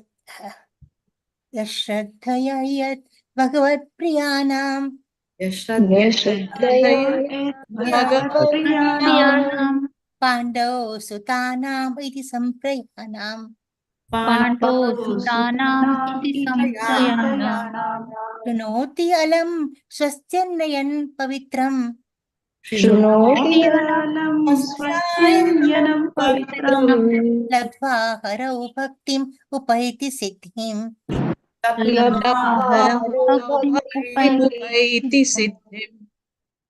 Translation by Divine Krishna Prabhupada Ki Jai.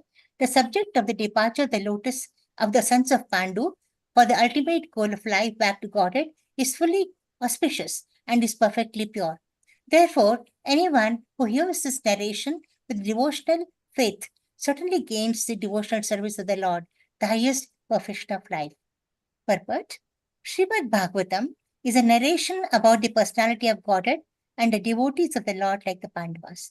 The narration of the personality of Godhead and his devotees is absolute in itself, and thus to hear it with a devotional attitude is to associate with the Lord and constant companions of the Lord. By the process of hearing Srimad Bhagavatam, one can attain the highest perfection of life, namely going back home, back to Godhead without failure. Thus end the Bhaktivedanta purports of the first canto, 15th chapter of the Srimad Bhagavatam, entitled The Pandavas Retire Timely. Hare Krishna, Mataji. Hare Krishna. I think some more is there. Last 2-3 lines over? Yeah, it's over, Mataji. Okay, thank you so much. So very clearly what they are talking about is the final journey is your own journey, and anybody who hears this is divine. So it's just the final stuff. There's just one slide which I can share. Sorry, I do not have slides prepared. So this is a Pran Prabhu's slide only, where they're talking about Arjuna's very strong feelings of separation, right? So the first 6 talks about how he suffered from Vipralamba Bhav of not able to see Krishna after his disappearance. 7 to 17, Arjuna is recalling Krishna's favor and protection, all that which he did, right? We devised the whole set of things. And 18 to 23 is intimate movements as Maitreyi, Sukrita, and Sakya, right? So all 3. And 24 to 31, he focuses on Bhagavad Gita, his instruction, and how he goes into trance and he attains the transcendental mood. After that, Yudhishthira retires. After that, Kunti Maharani retires. After that, other Pandava brothers retire. Subhadra retires, and obviously Draupadi, Subhadra, and Vidura. And ultimately, we should learn from here as to how we should retire. So with this, we will conclude this chapter. Vancha kalpatarubhyascha kripa sindhubhya evacha patidanan pavanebhyo vaishnavebhyo namo namah. Ananta koti vaishnavya Srila Prabhupada ki jai. Namacharya Haridas Thakur ki jai. Hare Krishna, Krishna Krishna Hare Hare, Hare Ram, Ram Ram Hare Hare. Hare Krishna, everybody. Any doubts you all have? Hare Krishna, Mataji. Any doubts so far? Hare Krishna, Mataji. Any doubts? No doubts? No doubt means it's either clear this way or that way. Mataji, can I ask a question? It may sound a little silly. No, it's okay. Please ask. If I know, I will answer. Otherwise, I'll check with Pran Prabhu and he'll answer. Please go ahead. Okay. So this was an opportune time for the Pandavas to face Kali and get rid of him. Why did they all depart when they could have, stayed back and dealt with him. Very question. It is Yeah. not that Kali coming, they ran away, right? If you see, No. But why did they go away? If they had stayed on, then it would have been quite an opposition for Kali. yeah. But if you notice, first of all, the indications of Kali was that avarice, cheating propensity, deceitfulness, and violence. The four things were real picture for Kali to come, right? Now, this is just a feel of the Yuga. But the fact is, these are people who are not Kali people. They belong to that particular Yuga. So they cannot be staying eternally. That means we can also tell that, okay, let's go back Rama time, all the people of Ram's time who belong to Treta Yuga. If they had stayed back, then Duryodhan itself would have not come, or Kamsa would have not come. The system doesn't operate like that, right? I'm just going by my limited understanding. So basically, their role is to come, and at that particular Yuga, what they have to lift, they've uplifted, and their task is over, and they stuck or stayed as long as Krishna stayed. And they had very clear indications to answer our question as to why they should leave and when they should leave, which was indicated by Vidura by not talking, and by Narada by indirectly hinting, telling that you stay as long as Krishna is there, which means you leave when Krishna leaves, right? So there is a indirect message which is gone. Second is, if you see, there is also an indirect message which has come to Arjuna telling that your role is over. Yeah. I'm withdrawing your powers, right? So Arjuna is as good as, though he was the same person, same power, same name, same beauty, same charm. It means that your position in terms of a Kshatriya, I'm withdrawing, which means that your position as a conditional soul we should take. And to answer your question, as I said, they have come as an entourage along with Krishna. They have to go back. They have come to, not us, but there are some souls during Dwapara Yuga, they have done the cleaning. Now it's not that they are over. They have to leave because they will do the same activity in another universe. So Usha Mataji, you're thinking only of our universe headed by four-headed Vishnu, Brahma, but just think other universes also are having Dwapara Yuga and their services are required there. Just like a mother, right? We love our mothers to keep mother feeding us throughout. But there is a stage she will stop, right? 5 months, 6 months, 10 months. Why not? It's very healthy. She can do it till we are 50 years and 70 years, but that's not possible. Everything has a time and a duration with which you have to put a full stop, right? Within that, if someone learns, good. Otherwise, they are eradicated. Beyond that, the next Kali will come and we will have some more time. That's why Chaitanya comes. Thank you. To tell that, boss, you have a shortcut, I will teach you. We don't follow that. 5,000 years have gone. We still have, a lot more left, right? So before that, we have to pack and leave. Hare Krishna. Hare Krishna. Thank you so much. Thank you so much. I hope I have answered somewhere close. I'm not sure if you're convinced. Hare Krishna. Anything else, Guna Mataji, Priyadashini Mataji, or your hands are raised? No, Mataji. Hare Krishna Mataji, Pranam. Hare Krishna. I'm just trying to relate, like even our spiritual masters and our gurus, they want us to do devotional service and leave this world because Kali Yuga is going to be very bad. Yes. So I'm just reminded of a pastime of Jayapataka Guru Maharaj, where once when he was trying to come for taking the darshan, and people as usual were very much crowded and were not allowing him to go for the darshan, they were all behind him. And so before taking the darshan, his servants were trying to remove his footwear, and the servant was on the left side trying to remove his footwear, and from the right side one Mataji was trying to remove his footwear, understanding the urgency, they have to take darshan before the Lord's curtain is closed out there. And at that time, that servant is trying to tell Mataji, you're not supposed to touch Guru Maharaj feet because he's a sannyasi. But then Guru Maharaj is so merciful. Then Mataji was just happened to say aloud, in the mind, oh, in that case, so unfortunate I am that I cannot touch Guru Maharaj's feet. I will come, let me get a next birth where I can serve him. But then Guru Maharaj, having heard that, he just asked Mataji, no, you can remove my footwear. I don't want you to come to next life in this world, why you want to come just to, serve me? You better go off at the earliest. Don't come again, take birth again. So I was just reminded of this past time, Mataji. Very sweet. So that's, I think, answers Usha Mataji's question also. So everything, it's all for a particular time and a task. And after that, nobody wants to come back, right? No, not the spiritual master, not Krishna, because Krishna looks forward for us to come. So why would he want us to come back? Unless, he's very confident there are people like Prabhupada, our Maharaj and all, he's confident, okay, I send them, they will not get spoiled. But with us, when we go back, he will lock the room because he knows very well if we come back, there's a possibility we will still again get spoiled. So on a very lighter note, so I think this is a very clear takeaway that Krishna is looking forward, he's welcoming. That is why he's willing to give everything. His looks, his beauty, his money, his name, his fame, everything is willing to give. All he's looking forward for us is to come back to him, right? The whole story. And also they cannot manage without Krishna. Just imagine when we do not have a class for about 2 days, we feel so empty, right? And imagine they have stayed with him, slept with him, had food with him. It's very difficult for Yudhishthira or Arjuna to even breathe and think of his presence all the time in memory, right? They have associated and they will want that personal association. They've earned it and I think they deserve it. So they will go back to Krishna. So that's the story. Is that okay, Mataji? Usha Mataji? Hare Krishna. Perfect, Mataji. So everybody has a purpose in life, and when that purpose is done, then you have to return. Right? Yes, and one more thing, if you remember Pran Chaitanya Prabhu, in the previous chapter, he was talking beautifully about Narada.